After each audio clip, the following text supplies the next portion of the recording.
So how have you seen just focusing a little more on the enterprise segment, how has the enterprise changed? Way back in 1986, when I first set up a training company and went out to sell training, people were surprised.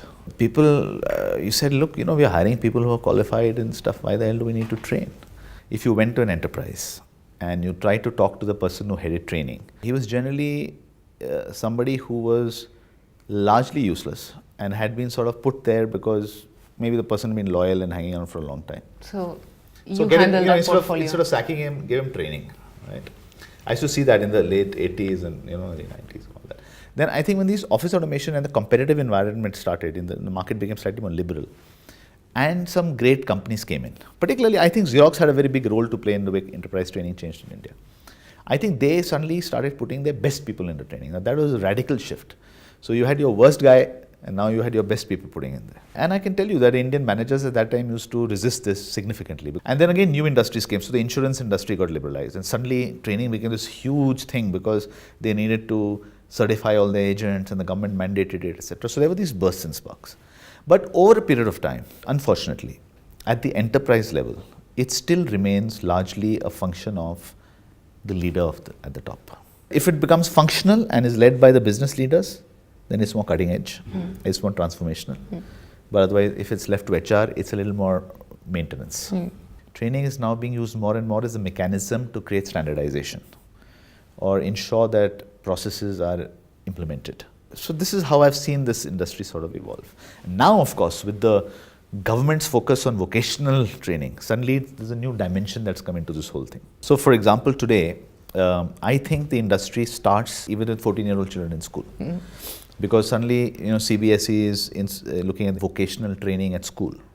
The AICT is looking at introducing vocational training in colleges. Then there is obviously the employment industry, supply chain industry now, because there are large industries which are expanding themselves and they need very large requirements in terms of mass manpower to expand. And then, of course, the traditional training at the front line, training at the higher level, leadership, recruitment, etc., etc. So I think that it's becoming a complete life cycle as an industry.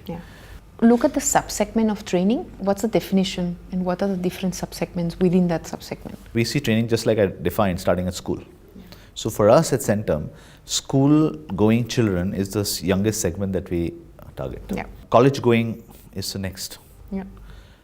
Working professionals who are either underemployed or need improvement in skills is the third. Unemployed school dropouts is the fourth, which is a government-aided program, right, which is more rural in nature. And then there is skills for migration mobility. Remember, one of the opportunities in India is that over the next 10 years, there will be a huge demographic mobility of people out of India into GCC, MENA and other countries. So we look at that as a huge opportunity. Now, if you look on top of that, the whole leadership, management development, and then the technical side, because there's a lot of technical training that goes on in India. It's a difficult question to ask you, but how do you see the future of the training space? And again, you'll have to maybe differentiate government and enterprise. I think the government space is going to be very, very large, but I think there'll be half a dozen very large players in it which will emerge. And the nature of these will be that they will be geographically very diverse. And they will be highly scaled operators, and they will not be only dedicated to government projects. Some of them will be global, because what's happening is that the India experience is becoming replicable in emerging countries. Southeast Asia, Africa, Latin America. So in enterprise, if you want to scale and be large, you have to have anchor clients. Now that anchor clients, unless you have that, it's not possible to scale. I use the mall model to say, look, you need a shopper stop or a lifestyle in the mall, and then you can fill up all the rest of your mall with other. But if you don't have that, basically, then you'll always remain a boutique.